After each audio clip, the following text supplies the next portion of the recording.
नाम संकीर्तनं यस्य सर्वपापप्रणाशनं प्रणामो दुःखशमनस्तं नमामि हरिं पदम्। यति सततमाद्यं राधिका कृष्णयुग्मं तत्सुखितनिदानं यस्य हेतिहमूलं विरलसुजनगणं सच्चिदानन्दरूपं व्रजवलयविहारं नित्यवृन्दावनस्थं शुक्लां ब्रह्मविचारसारपरमामाद्यां जगद्व्यापिनीं मीरापुस्तकधारिणीं वेदां जाड्डन्धकारां पहां हस्ते स्फाटिकमालिकां विदधतीं कमलासने संस्थितां वन्दे तां परमेश्वरीं भगवतीं बुद्धिप्रदां शारदां या कुन्देन्दुसारहारधौला या शुभ्रवस्त्राविता या वीणावरदण्डमण्डितकरा या श्वेतपद्मासना या ब्रह्माच्युतशङ्करप्रभृतिभिर्देवैः सदा वन्दिता सा मां पातु सरस्वती भगवती निःशेषजाड्यापहा।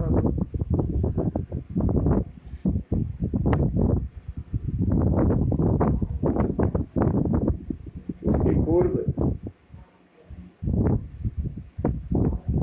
समस्त विश्व वासियों को, विश्व वसुंधरा में रहने वाले समस्त मानव जाति के प्रति कपटी मित्र के क्या लक्षण है और कपटी मित्र से बचने के उपाय के संदर्भ में आप लोगों के समक्ष प्रस्तुत किया गया। आज हम सन्मित्र अर्थात अच्छे मित्र के लक्षण होने से समाज को क्या लाभ मिलता है, व्यक्ति को क्या लाभ मिलता है, परिवार के सदस्यों को क्या लाभ मिलता है और पूरे विश्व को क्या लाभ मिलता है, इसके संदर्भ में अवगत कराना चाहते हैं। इस संदर्भ में नीति शास्त्र के महान विद्वान महर्षि चाणक्य के नीति वचनों का प्रकाशन करना उपयुक्त है। सन्मित्र के लक्षण के संदर्भ में अच्छे मित्र के क्या लक्षण है, इस संदर्भ में चाणक्य जी ने नीति शास्त्र में वर्णन किया।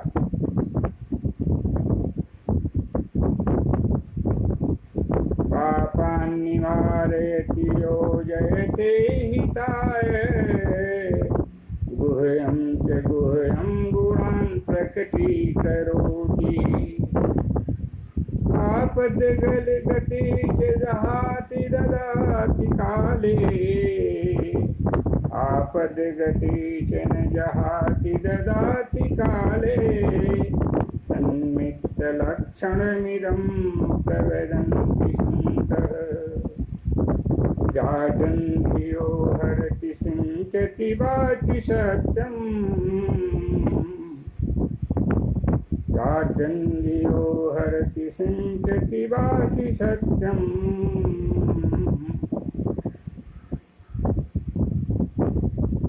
जड़ता को दूर करता है अच्छा मित्र, अर्थात जो हमारे अंदर बुद्धि में जो दोष होता है उसे हम जड़ता कहते हैं, जिसके द्वारा हम सद असद, अच्छे और बुरे का निर्णय नहीं कर पाते हैं। सद्बुद्धि का अभाव हो जाना और उसमें असद का प्रवेश हो जाना ही जड़ता का शब्द का अर्थ होता है। तो अच्छा मित्र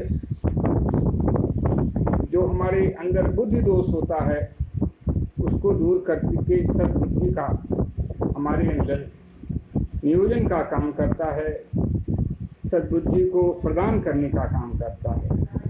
याड्डन्धियो हरति सिञ्चति वाचि सत्यम्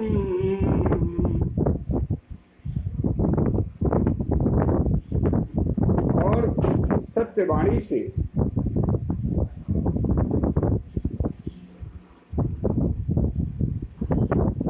मनुष्य को बुद्धि में सत्य का प्रवेश कराकर उसे सत्य मार्ग पर चलने का मार्गदर्शन करता है अच्छे मित्र का एक काम। यादंदियो हरति सिंचति वाचि सत्यम मानोन्निकं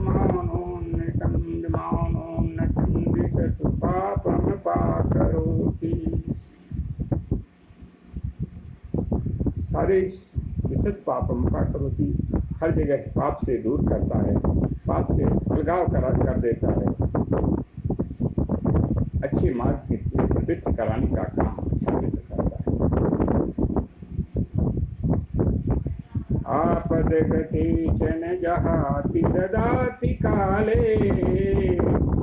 आपत्ति अवस्था आने पर, संकटकालीन स्थिति आने पर चन जहाति, उस समय उसका साथ नहीं छोड़ता है, मित्र का साथ नहीं छोड़ता है। अपितु जहाँ आपद गले गति जन जहाति ददाति काले, बल्कि समय आने पर उपयुक्त समय के अनुसार उसकी मदद करता है। सन्मित्र लक्षणमिदं प्रवदन्ति संतः, ये अच्छे मित्रों के लक्षण संतों ने वर्णन किया है। इसलिए जिसके पास अच्छे मित्र हों, चाहे वो व्यक्ति हो, समाज हो, राष्ट्र हो, देश हो, प्रदेश हो, उसके कष्टों का निवारण होने में देरी नहीं लगती है। नीति शास्त्र में इसके संदर्भ में वर्णन किया गया है। अलसस्य कुतो मित्र, अलसस्य कुतो विद्या, अविद्यस्य कुतो धनम्। अलसस्य कुतो विद्या, अविद्यस्य कुतो धनम्। अधनस्य कुतो मित्र, अमित्रस्य कुतो सुखम्। अलसस्य कुतो विद्या, आलसी व्यक्ति के पास विद्या नहीं रहती है। विद्या का दूर हो जाती है जो व्यक्ति आलसी हो जाता है। कर्म में जिसकी प्रवृत्ति में आलस्य छा जाता है, विद्या अध्ययन हो अथवा किसी भी कर्म में जो आलसी स्वभाव का व्यक्ति हो जाता है, उसे विद्या नहीं मिलती है, ज्ञान नहीं मिलता है, सब उससे दूर होते जाते हैं। अलसस्य कुतो विद्या, अविद्यस्य कुतो धनम्। और जिसके पास विद्या नहीं है, ज्ञान नहीं है,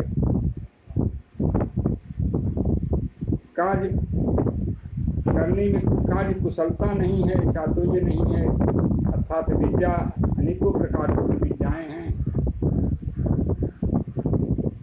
उन विद्याओं में जिससे भौतिक और आध्यात्मिक दो तरह की विद्याओं का वर्णन शास्त्रों में किया गया है।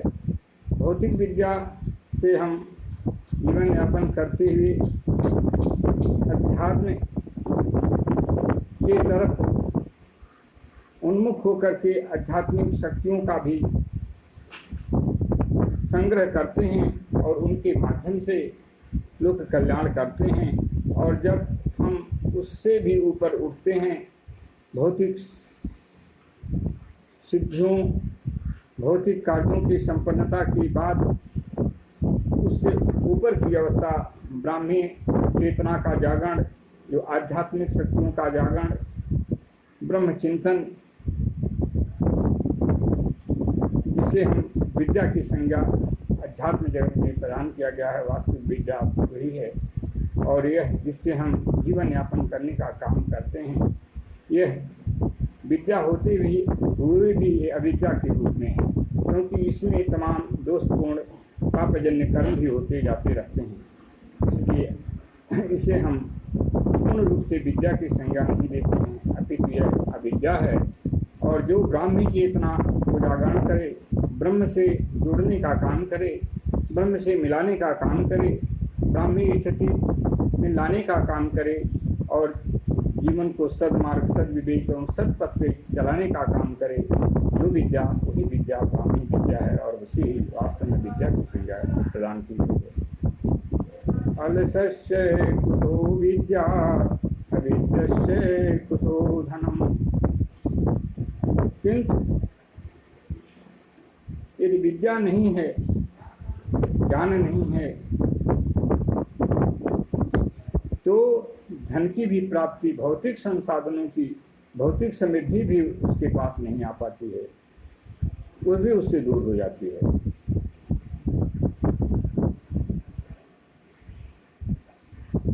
अविद्यस्य कुतो धनम अधनस्य कुतो मित्र। इसके पास धन नहीं है, धन से विहीन हो जाता है। धन के अनेक रूप हैं।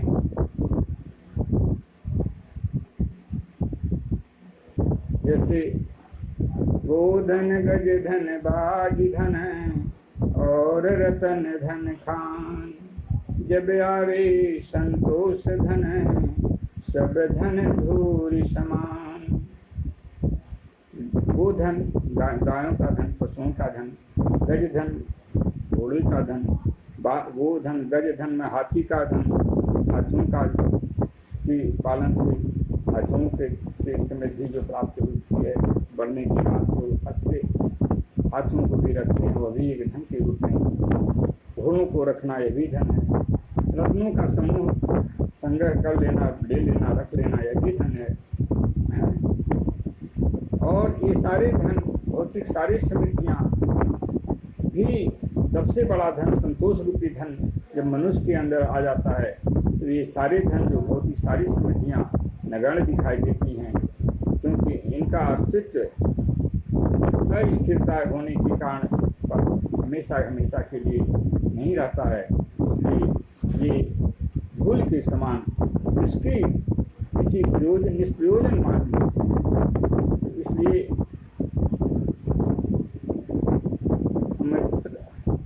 अलसस्य कुतो विद्या अविद्यस्य कुतो धनम। ये धन की स्थिति है। अधनस्य कुतो मित्रम। और जिसके पास धन नहीं है, उसके पास मित्र कहाँ होते हैं? उसके पास मित्रों का भी अभाव हो जाता है। सारे लोग उससे दूर हो जाते हैं, उनसे आँख चुराते हैं, उनसे मिलने से कतराते हैं, और उनके अंदर एक भावना प्रविष्ट हो जाती है कि कहीं ये किसी चीज की याचना न कर बैठे।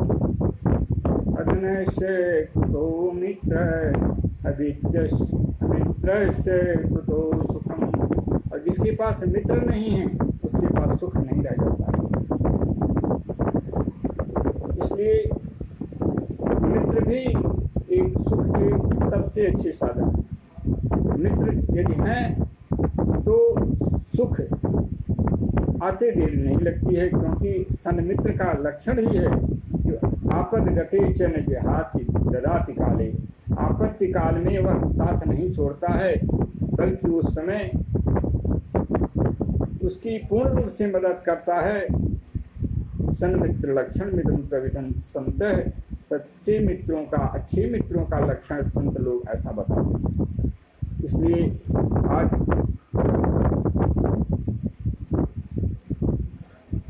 अच्छे मित्रों की पहचान भारतवर्ष के लिए इस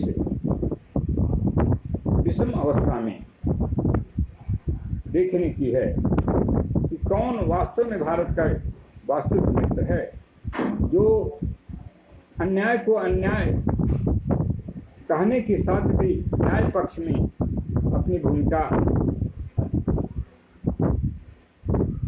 प्रस्तुत कर रहा है। गोस्वामी जी ने इन्हीं को इसी शब्द में अच्छे मित्रों के संदर्भ में लिखा कि उनकी पहचान आपत्ति काल में होती है। धीरज धैर्य मित्रयरुनारी। धीरज धैर्य में मित्रयरुनारी।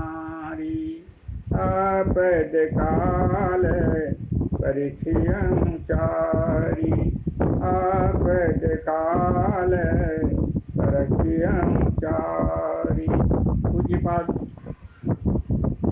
रामचरितमानस के रचयिता संत गोस्वामी तुलसीदास जी महाराज लिखते हैं, धैर्य की परीक्षा, धर्म की परीक्षा, मित्र की परीक्षा और नारी की परीक्षा वह आपत्ति काल में होती है।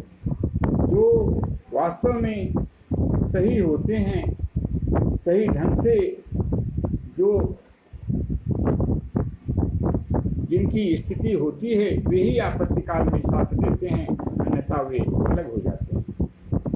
तो उसी तरह से आज हमें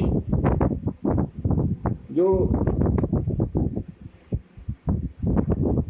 देखने को मिल रहा है कि जो व्यक्ति या जो राष्ट्र अपनी वाणी का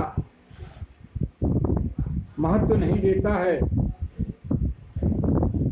वह अपनी सारी सुकृतियों को हार जाता है, मिटा देता है, अब उसके सारे पूर्ण विनष्ट हो जाते हैं।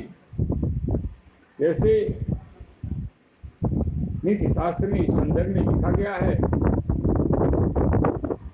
वाचा विचलन्ति ये नरा तेषु ते सर्वसु प्रतिहारितम्।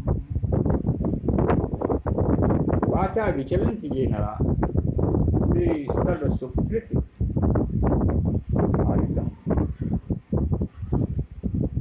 जो लोग वाणी का मर्यादा नहीं रखते हैं, वाणी का कहते हैं उसको बदल देते हैं, ऐसे लोग अपने सारे गुणों का क्षय कर बैठते हैं। आज दशा आए दिन इस तरह से देखने को मिलती है, जैसे कि आज हमारे बीच में जो हमारे देश के पास में जो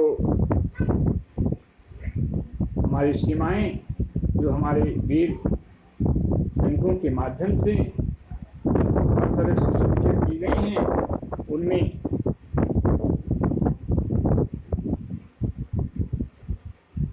एक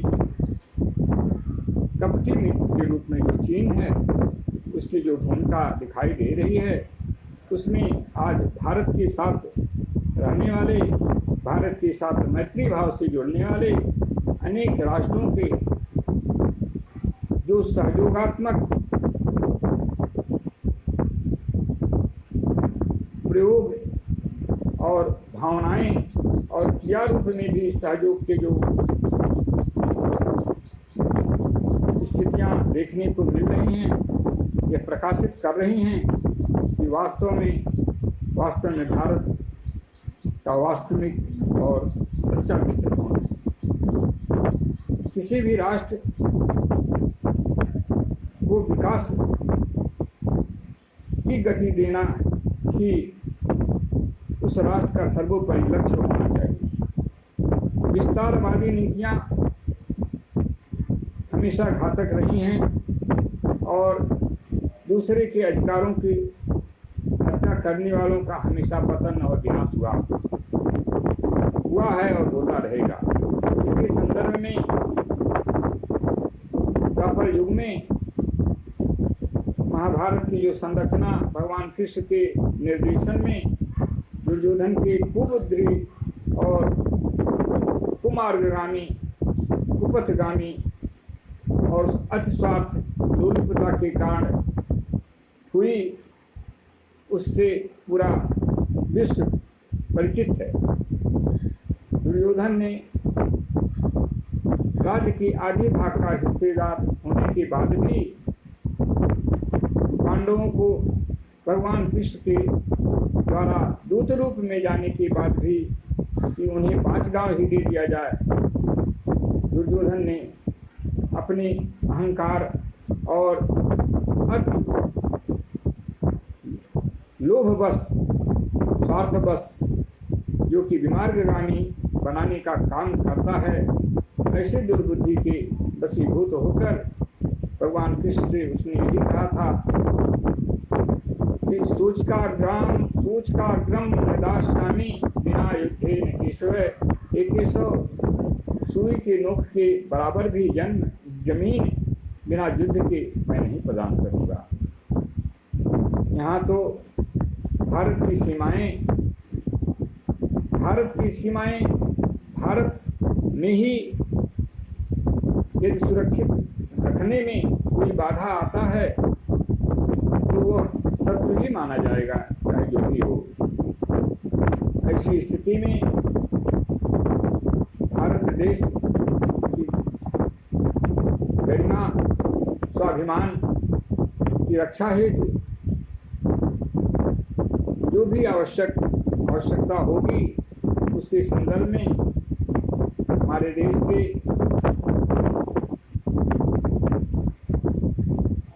एक आदर्श एवं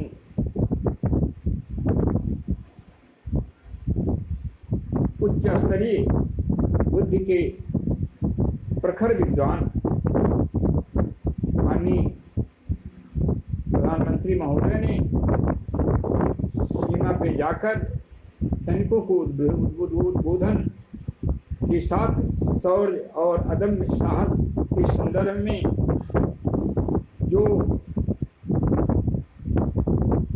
संबोधन प्रदान किया वह अपने में एक अनुपम एवं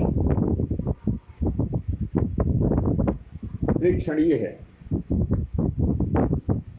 भारत देश विभिन्नताओं में भी अनेकताओं में भी एकता का देश रहा है और है। इसकी एकता, अखंडता व संप्रभुता की रक्षा भारत देश में रहने वाले समस्त एक व्यक्ति करने के लिए हमेशा तत्पर रहे हैं और तत्पर रहेंगे। देश की गरिमा की रक्षा हेतु भारत का एक नागरिक अपनी कुर्बानी देने के हेतु अपने शरीर का रक्त देने तक के लिए हमेशा उत्साह के साथ तत्पर रहा है और रहेगा। ऐसे देश की एकता, अखंडता, संप्रभुता हमेशा अक्षुण्ण बनी रहती है और उस पर कोई आँच भी कभी भी आ नहीं सकती है। हम चाहते हैं कि चीन के इस दुष्ट प्रयासों और दुर्बुद्धि का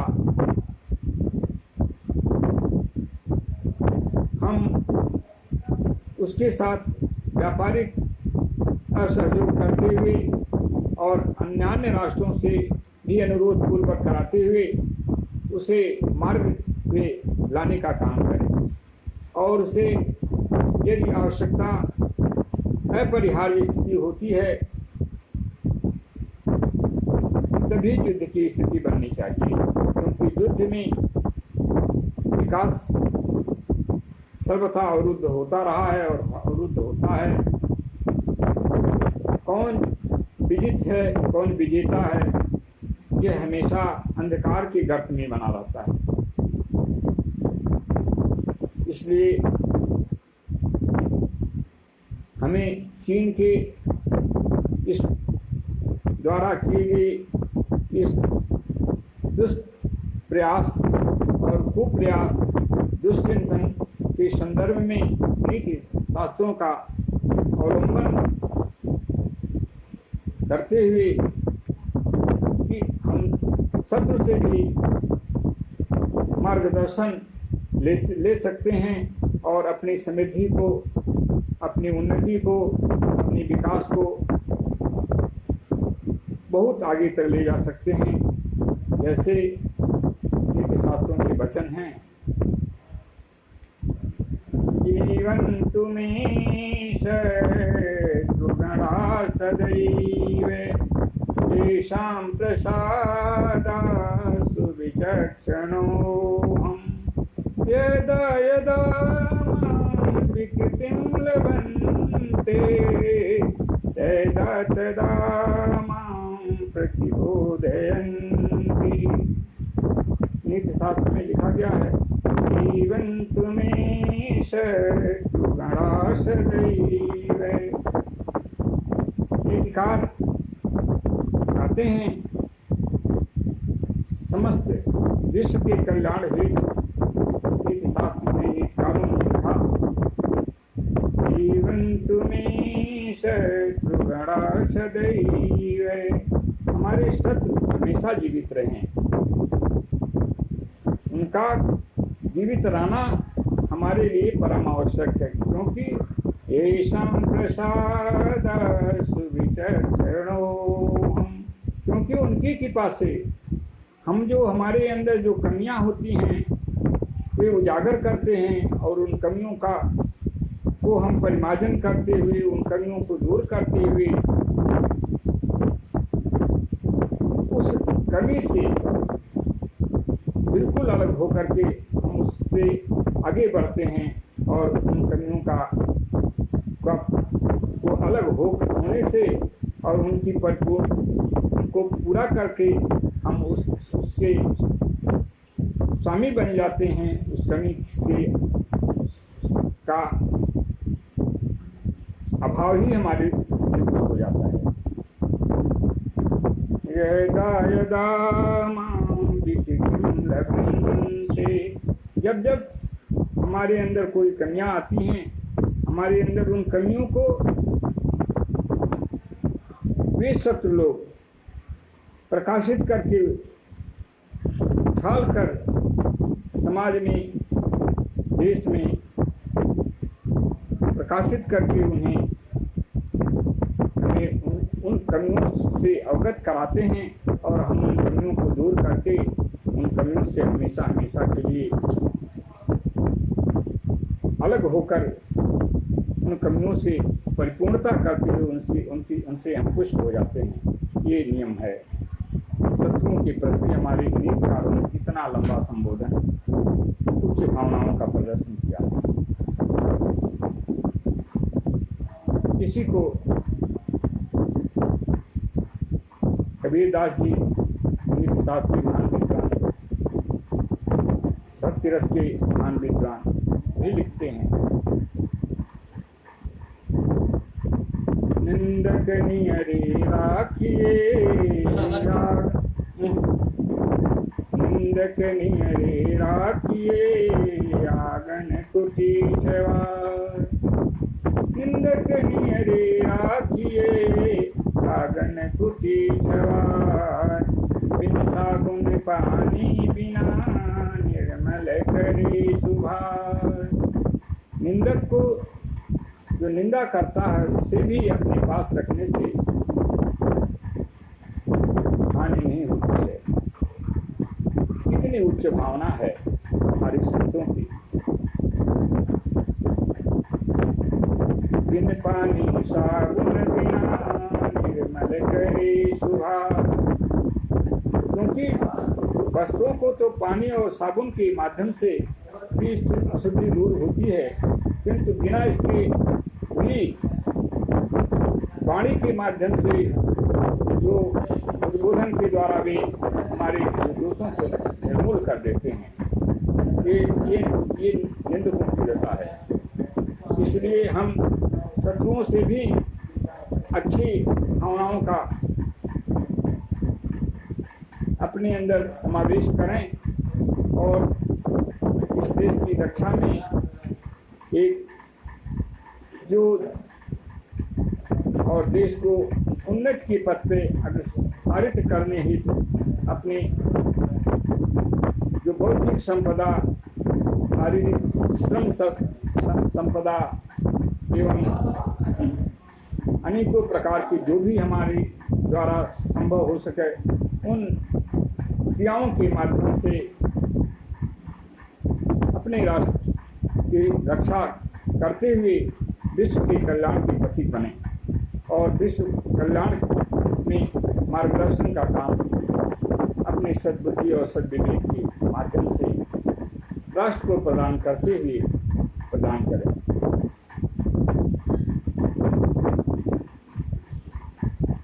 भारत देश ऋषि महर्षि और संत मुनियों का देश रहा है और है भी। यहाँ पे ऐसी अनेकों आत्माएं जो अशरीरी आत्माएं जो पूरे विश्व में भारतवर्ष के साथ, जिन्हें हम अपने चर्म चक्षुओं से नहीं देख सकते हैं, भारत देश का अहरनिश कल्याण करती रहती हैं। इस देश में परमात्मा भी देश की रक्षा, देश की गरिमा और धर्म की रक्षा हेतु अवतार लेकर देश की रक्षा करते रहे हैं, चाहे वे भगवान राम के रूप में हों, भगवान कृष्ण के रूप में हों, भगवान बुद्ध के रूप में हों, अथवा 24 अवतारों में हों। माँ जगत जननी जगत की आदि कारण अखंड ब्रह्मांड की परात्पर शक्ति परमानंददायिनी अखंडानंददायिनी सर्वेश्वरी सकला सिद्धि पदार्थी वांछा कल्पतरु माँ आदिशक्ति जगदम्बा जिस देश की रक्षा करती हूँ। भगवान कृष्ण की आह्लादनी शक्ति परमाराध्या परम शक्ति आद्या शक्ति जगत जननी जगन माते, जिनके द्वारा समस्त शक्तियों का उद्भव हुआ है, परमाराध्या आराध्य, जिस देश की रक्षा करती रही हैं और करती रहती हैं। अखंडानंददानी जनक नंदिनी जगत जननी त्रैलोक सुपासिनी त्रैलोक कल्याणी सर्वश्रेयस्करी उद्भव स्थित संहार एवं कल्याणी माते श्री माँ सीता, जिनकी रक्षा अहरनिश करती रही हैं और करती रहती हैं। ऐसे भारतवर्ष के ऊपर यदि कोई भी राष्ट्र अनैतिक आचरण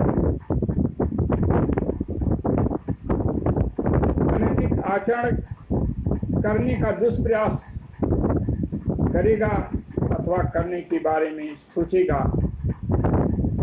चाहे चीन हो अथवा अन्य भी कोई राष्ट्र हो, तो सुनिश्चित है उसका विनाश होगा। और भारत देश इस समय जिस स्थिति में है वह सत्य संपन्न होते हुए भी अपने शक्ति का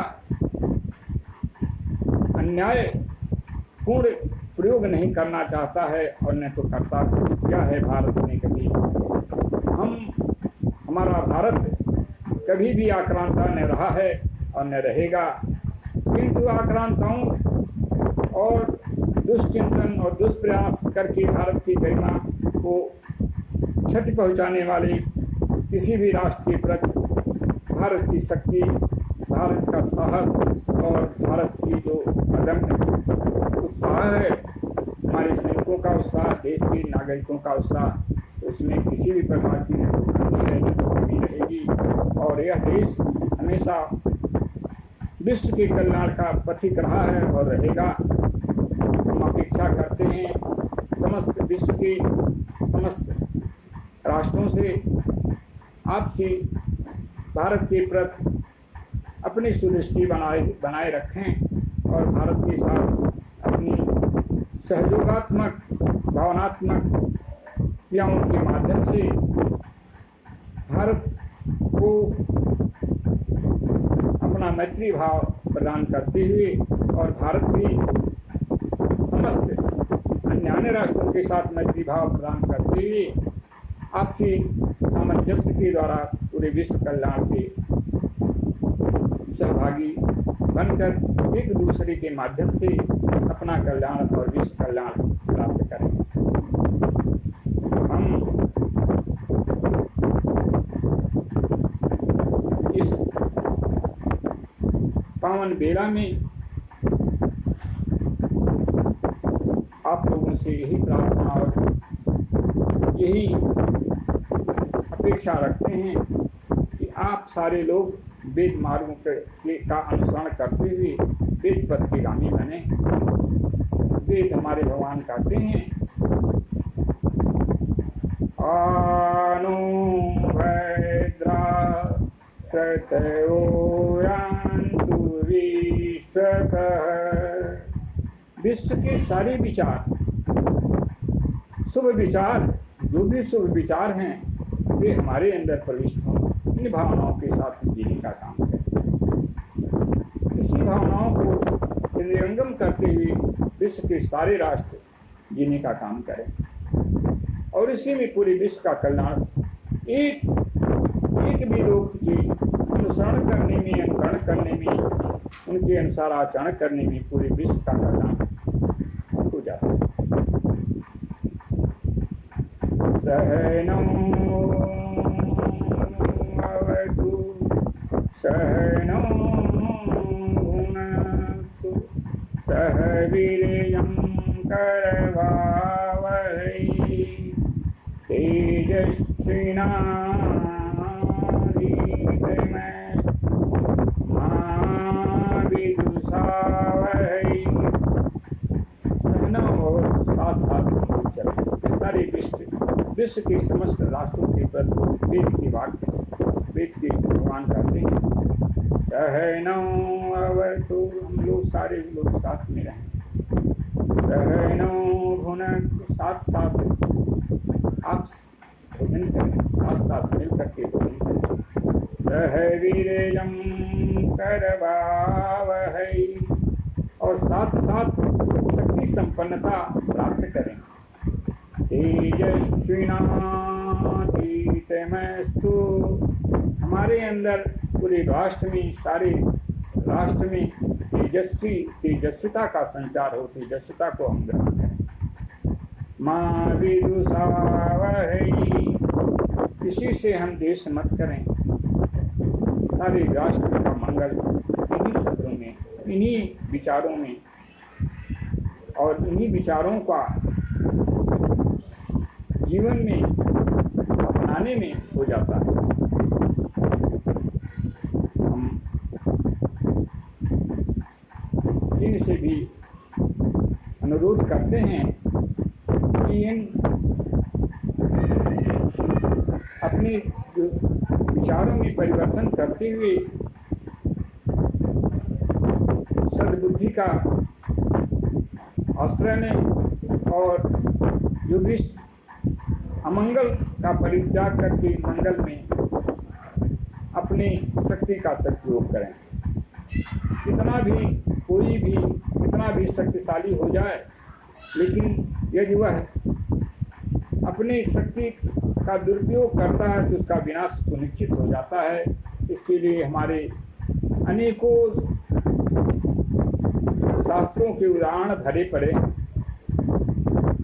सबसे ज़्यादा शक्ति संपन्न जितनी भी असुरों ने समृद्धि प्राप्त की, चाहे रावण हो, हिरण्याक्ष हो, हिरण्यकश्यप हो अथवा अन्य तमाम जिनका नाम लेने में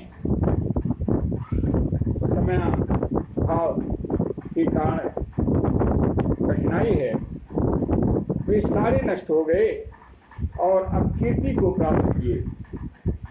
इसलिए कीर्ति प्राप्त करें, अब कीर्ति से दूर रहें और अपना कल्याण ही मानकर इसमें विनाश ही विनाश मिलेगा। भारत से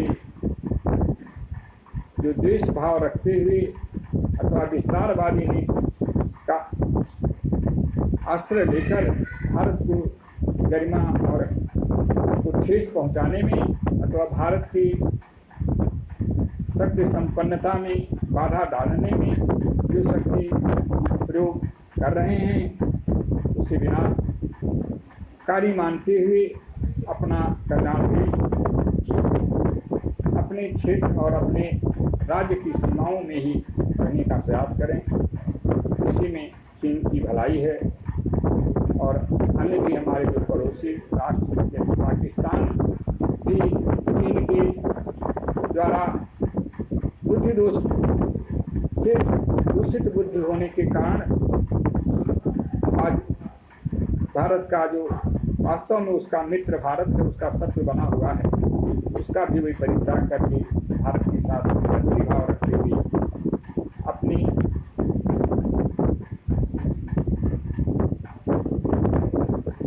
विकास के साथ साथ भी अपना इनकी समृद्धियों का लाभ प्राप्त करें।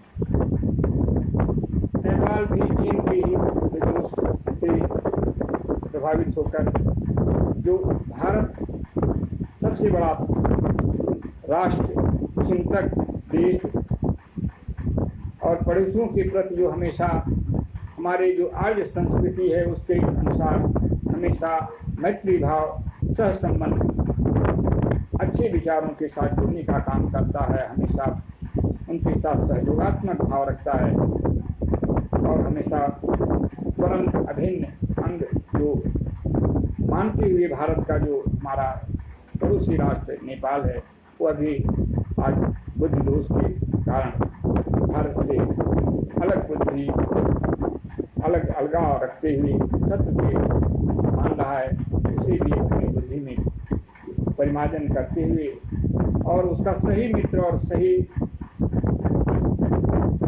शत्रु कौन है इसे जानकर अपनी बुद्धि विवेक का परिचय सदमार्ग में करते हुए देश की उन्नति में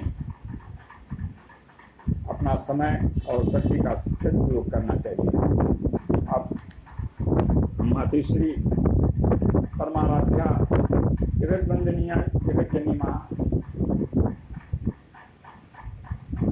आज शक्ति जगदम्बा से प्रार्थना करता हूँ कि हे माँ, आप तो अखिल ब्रह्मांड की रक्षिता शक्ति हैं, इसलिए भारत की रक्षा करते हुए अखिल ब्रह्मांड में सुख, समृद्धि, शांति एवं का वातावरण पैदा करते हुए अखिल ब्रह्मांड की कल्याण प्रदान करो माँ। आपके लिए सारे आपकी जगन माता हैं, इसलिए जहाँ भी बुद्धि दोष हैं उसे निवारण करते हुए सद्बुद्धि का प्रवेश कराते हुए अखिल ब्रह्मांड की कल्याण करो माँ। माँ की आराधना।